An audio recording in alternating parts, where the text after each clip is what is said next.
नमस्कार, सिद्धेश्वरी सहाय एस्ट्रो में आपका स्वागत है। अक्सर हमारी ज़िंदगी में एक स्पेस होता है जो कि बहुत सीक्रेट है। आप जानते हैं वो स्पेस क्या है? वो होता है आपका बेडरूम। जब आप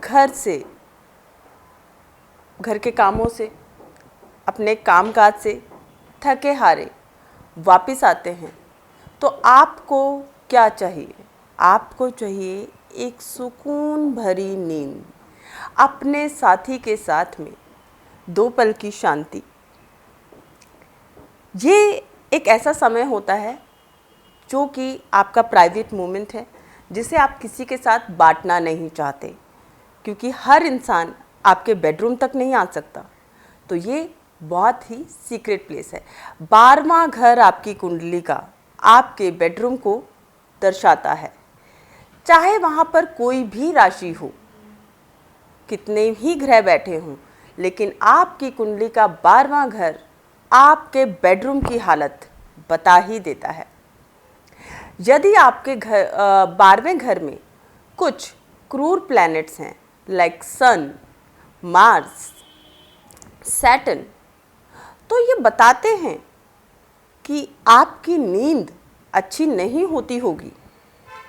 तो ये बताते हैं कि आपकी सेक्सुअल लाइफ कैसी होगी। ये बताते हैं कि आपका और आपकी वाइफ का या आपके हस्बैंड का झगड़ा बेडरूम में होता है या नहीं। क्या वहाँ पर डोमेस्टिक वायलेंस, मारपीट होती है या नहीं।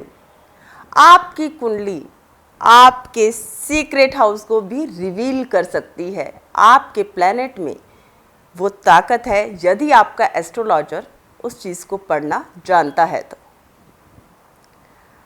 आप जानते हैं कि 12वां घर आपकी नींद को, आपके मेडिटेशन को, आपके इन्वेस्टमेंट को, आपके फॉरेन को, आपके मृत्यु को, आपके हॉस्पिटलाइजेशन को, इन सब चीज़ों को रिप्रेजेंट करता है। आपको अपना 12वां घर कैसे ठीक करना है, क्या आप ये जानना चाहेंगे? ज़रूर। इसमें आपको समझने की ज़रूरत है, जो हमारा काल पुरुष का जो चार्ट है, उसमें नैतिक तौर पे, नेचुरल तौर पे ये घर गुरुदेव को, बृहस्पति देव को दिया गया है, जहाँ पर कि मीन राशि पड़ती है। मीन राशि एक ऐसी राशि है जो कि समुद्र को रिप्रेजेंट करती है। आपने अक्सर देखा होगा वहाँ पर जो साइन आता है वो 2 मछलियों का साइन है। 2 मछलियाँ जो एक दूसरे को चेज कर रही हैं। सेम चीज़ आप अपनी शादी में भी करते हैं। हस्बैंड वाइफ एक दूसरे से अलग होने के बाद भी एक दूसरे के साथ ही रहते हैं। चाहे आप कितना ही लड़ लें, सोएंगे आप उसी बेडरूम में, उसी बेड पे, उन्हीं के साथ। तो आपको क्या करना है कि जिससे आपके रिश्ते अच्छे हो जाएं। आप सबसे पहली बात आप समझिए, ये जो 12वां भाव है, यहाँ पर आकर शुक्र महादेव, शुक्र जो हैं, शुक्र आके उच्चस्थ होते हैं। शुक्र रिप्रेजेंट करते हैं शुक्राणु को, ठीक है, आपकी सेक्स लाइफ को। आप समझिए कि अगर ये अच्छी है तो आपके बीच में चाहे कितनी भी लड़ाई हो, लेकिन एक समय के बाद वो रिजॉल्व हो ही जाती है। तो इसके लिए आपको क्या करना चाहिए? आपको अपने बेड को नियंत्रित रखना चाहिए। उस पर हर किसी का बैठना अलाउ नहीं होना चाहिए। आप जानते हैं, अगर जैसे मैंने आपको बताया कि बृहस्पति उस घर को रूल करते हैं 12वें भाव को, तो आपको अपने बेड पे एक पीली बेडशीट, बेसिक बेडशीट जो होती है, प्लेन बेडशीट, आप ज़रूर बिछा के रखें। इससे आपके बृहस्पति अच्छे होते हैं।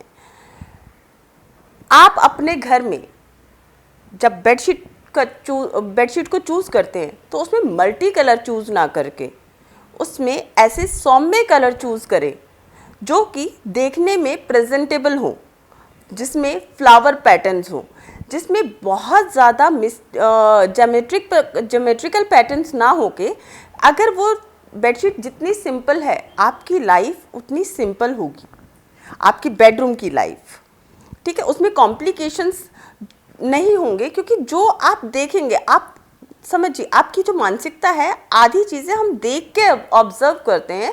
ऑब्जर्व करने के बाद में हमारा जो सबकॉन्शियस माइंड है, क्योंकि 12वां भाव आपका सबकॉन्शियस माइंड भी है, आपके सपने 12वें भाव में ही रिलेट करते हैं।